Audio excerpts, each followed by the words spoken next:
Coach, it's good to see you guys and gals. Appreciate you being here. This is Ryan Maddog with Maddog's Coach's Kennel. Back with, I think, our 5th video. I want to address something first. If you watched the 4th video, I had an offer, going that, hey, if we can get to 10 likes, I think it was 5 new subscribers and 5 comments maybe, that I was going to PayPal or Venmo somebody $25 to invest in themselves in their coaching search, hopefully towards maybe getting themselves some business cards. That's what I did, so ended up spending $25 years and years ago, money that I didn't have but I needed to spend. So it was money well spent. Long story short, didn't get the vibe, didn't get the traction that I was hoping for on the last video. So I'm just going to extend that to any of the videos, right? It's a new channel, I get it. Probably not a lot of views right now, that's okay. If I'm helping one person, then it's all worth it. So any video that gets the 10 likes, if I get 5 new subscribers, so hey, I've only got to get up to 7 subscribers at that point. And then 5 comments on that video. One of the commenters who has viewed that video I'll get your contact information. We'll get that ball rolling with the $25. So appreciate all the support. Anyone who is watching, has watched, and I'm all for the comments, suggestions, things that you guys may want me to talk about that I haven't touched on yet. So today I wanted to touch on an idea that I have for you. Something one of my mentors early on in my search about 15 years ago, piece of advice that he gave me that was invaluable. And that is, it's something I hadn't thought about before that, but it makes a lot of sense. And when I was a college coach, it rang very true. It's that college coaches, whether it be a head coach or an assistant coach, member of the staff, they don't get a lot of snail mail, right? Like they don't get the handwritten letter very often. Now, as a former assistant coach, I may get 200 emails in a given day, and 100 of them have film on it, right?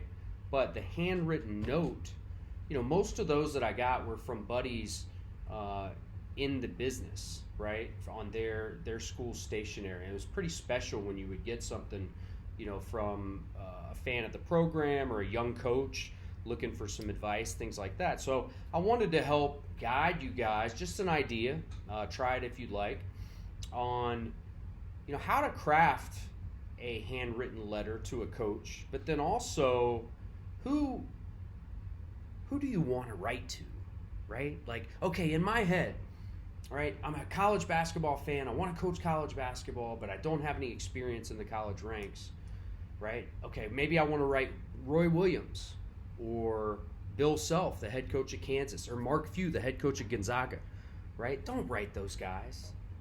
There's nothing wrong with writing those guys, but don't write those guys and think that they're going to end up being your mentor. And I would encourage you in the beginning to not write a head coach, but to do some research. Do some research on head coaches that maybe they have experience at lower levels or as staff members. And what I'm getting at is so many guys and girls in this business, women in this business, break in as directors of basketball operations. And that DBOs, or DOBOs as they're known, they are the lifeblood of programs. I'm telling you, they do everything under the sun, right? They organize trips on the road, all the travel, all the travel for recruiting, meals. Most of the time they're going to deal with equipment, a lot of the thankless jobs, like setting up, when do we shoot around at the opponent's arena the night before, maybe even same day. They have to do all that logistical work, but they don't get any of the limelight in general. But most of the time, I'd say 95% of DOBOs that I've met throughout my many years in the business, they want to be coaches, right? They want to jump from that director of basketball operations level up to the level of an assistant coach, then a head coach. So as far as you're concerned, do some research on some head coaches that have a track record of hiring DOBOs as assistants.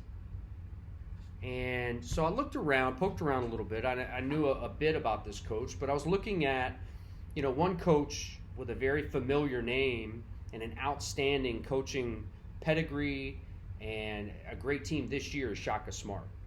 Okay, I met Coach Smart early on in my coaching search. It may have been his first year at VCU, 2009, 2010, as a head coach.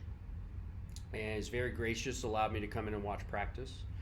But looking over, the list of the directors of basketball operation that he's had under his watch, not only at VCU, but even now at Texas, every single one of those guys who have been on his staff in that role have ascended to the rank of at least a Division I assistant coach somewhere else. Think about that.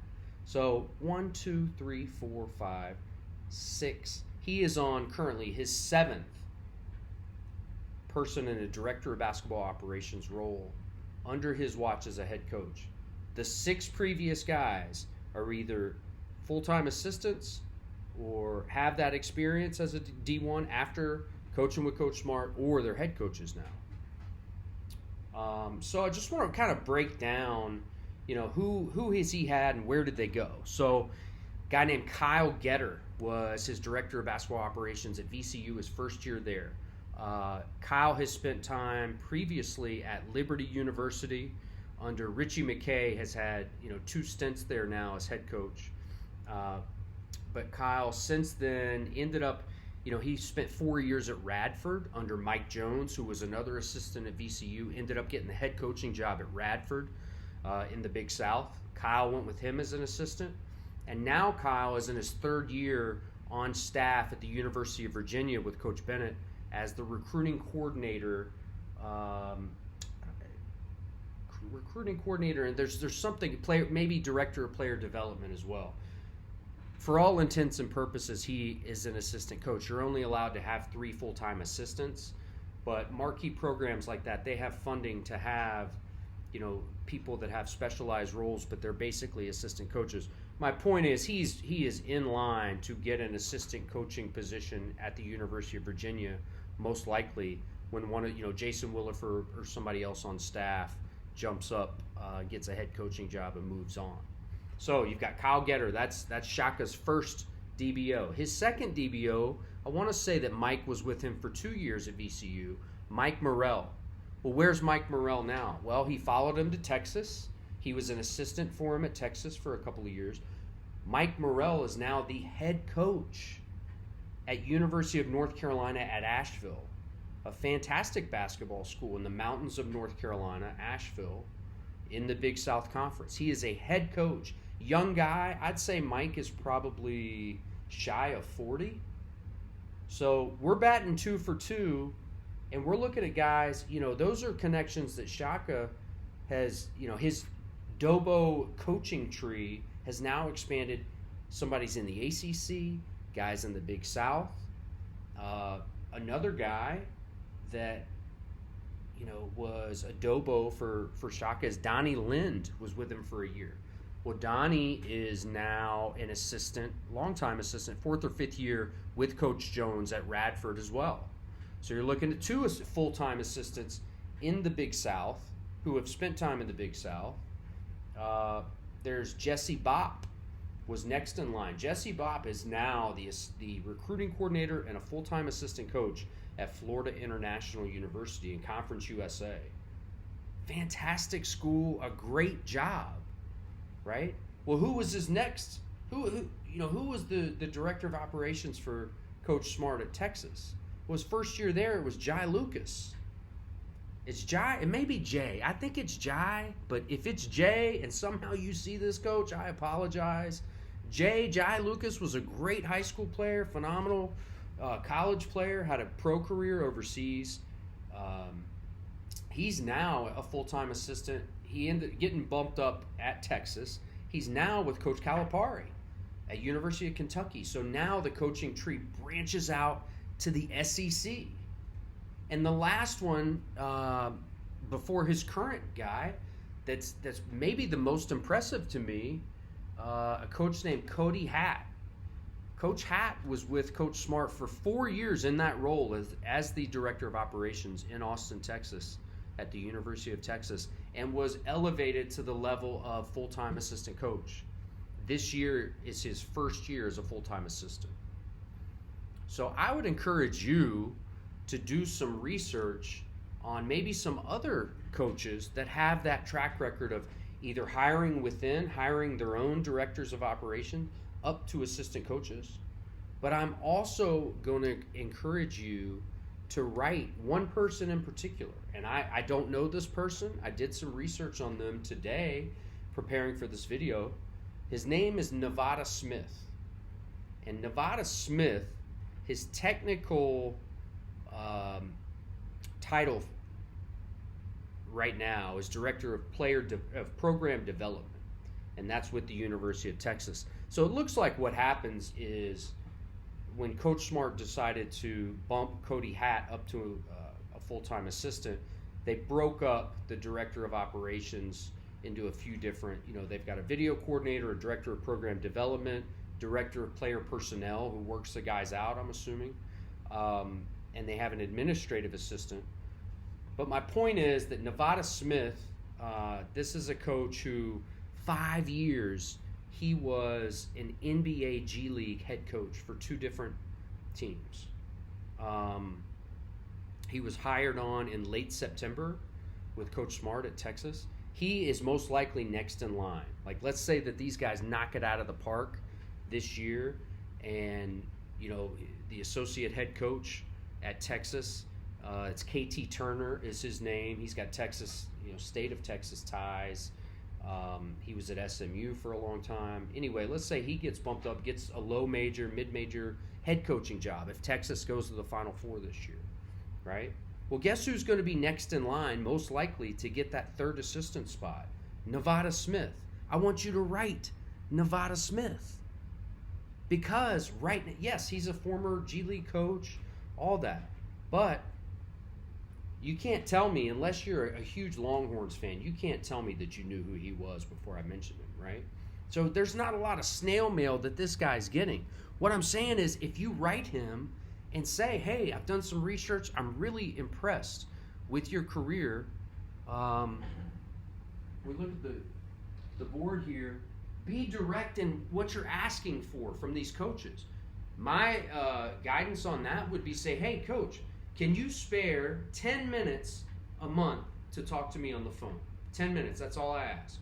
I'll have questions prepared, but can I have 10 minutes of your time a month?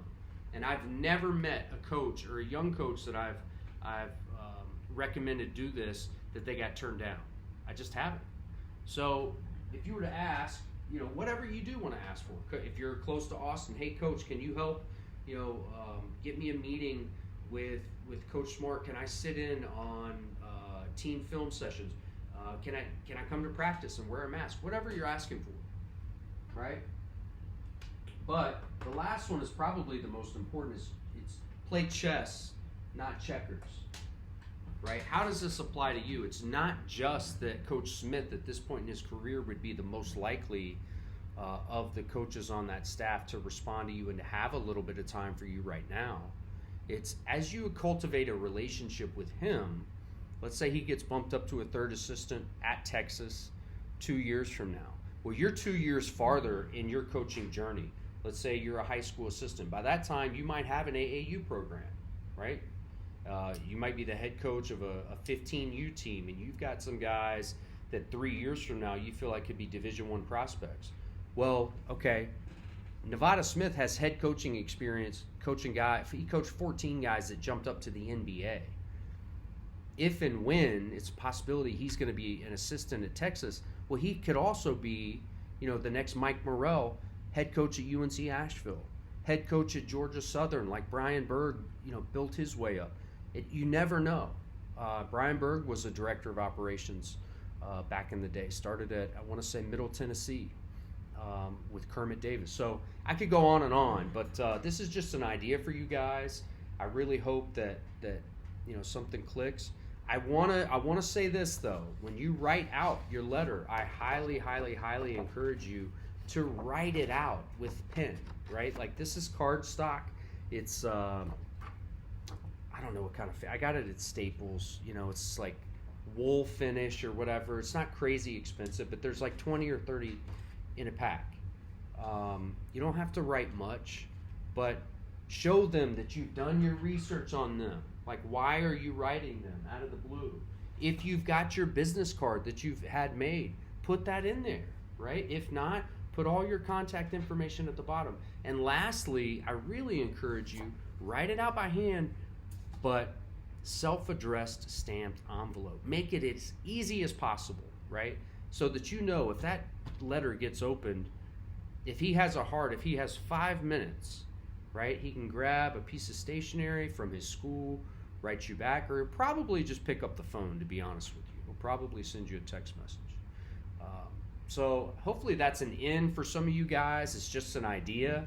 I will put a link to Coach Smith's bio from the Texas website in the description. And like I say, the offer with my $25 giveaway, that still stands, okay? I'm going to be back at you this week with some more good stuff. Please comment, like, subscribe. If you're getting anything out of this, I'd love for a little bit of buzz, you know, to happen with this channel. Not for me, for you. I want there to be more of you, meaning there's so many other guys and girls out there that want these jobs and don't know how to go about it. I don't have all the answers, but I've got a lot of experience. I've got a lot of ideas that you may want to try. So I really appreciate you guys. It's good to check in any way that I can help you. Send me an email. My personal email is in the description as well. All right? Be in touch soon.